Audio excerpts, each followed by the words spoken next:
You're back with The Nation, and Economic Development Minister Steven Joyce is with us again.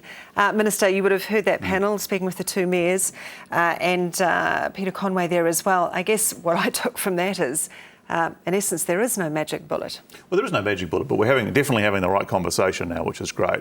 There's some things that I would highlight out of what the mayors were saying. Firstly, Wanganui Mayor and the advanced foods, that's very important. And one of the benefits for Wanganui, of course, is just down the road in Palmerston North, we have a very big and growing food processing research centre in terms of Massey University and what Fonterra and so on are doing there.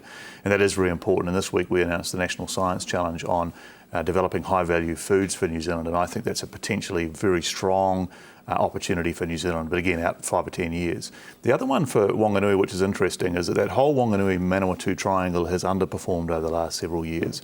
And one of the reasons is because of the difficulty in access, and that's why I'm so personally passionate about the Wellington to Levin roading solution, because you've got the biggest city in the lower half of North Island just down the road, and yet it's actually an awful road and high volume, high risk, safety issues. If we can get that fixed, that unlocks the whole sort of Manawatu-Wanganui triangle, Levin triangle for more businesses to locate there. You also have the Wanganui Mayor talking about, tourism to the region and honey.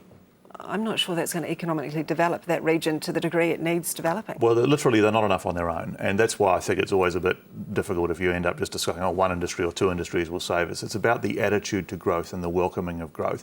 In terms of local councils, one of the things they can do, and some of them are very good at it, so I'm not being critical, but is actually be more welcoming to new investment from new businesses in the region. One council executive, chief executive, said it to me, and I think the best way, he says, we're about rolling out the red carpet instead of the red tape. If a business turns up in our town, then we're actually prepared to, just assist them in, give them non-notified consents for a certain area as long as they're looking after the environment. And Peter Conway's point is sort of okay, but actually nobody's arguing for the destruction of the New Zealand environment for jobs. That's actually a straw man which doesn't hold. What we're talking, there's nothing wrong with the Taranaki environment. What we're talking about here is actually taking the opportunity to grow jobs with the right environmental mitigations. Okay, Wayne Brown talks about in this report, he said there's some errors in here. You've got basic things wrong. Well, Wayne's concerned because naturally enough, the resident population of Northland is not as big as the visitor population over summer, and that's true, but it's also true in Queenstown. He's also concerned that he wasn't consulted. Would you have been better to go out, and should you still go out and be face-to-face with some of these councils? Well, in terms of the report, literally the report is a summary of all the statistics. So that particular report is literally what it is. So we could debate, the statistics that are released by the Department of Statistics, but I don't even get to say to the Department of Statistics, how they present their numbers. That's their issue, and they guard their independence.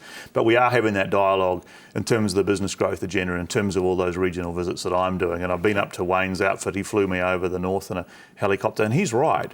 The far north is as large as the Gisborne region on its own. Yes. And people think of it as Northland, but actually it's the top half of Northland is massive. Treasury reported for the third year positive economic growth. Yeah.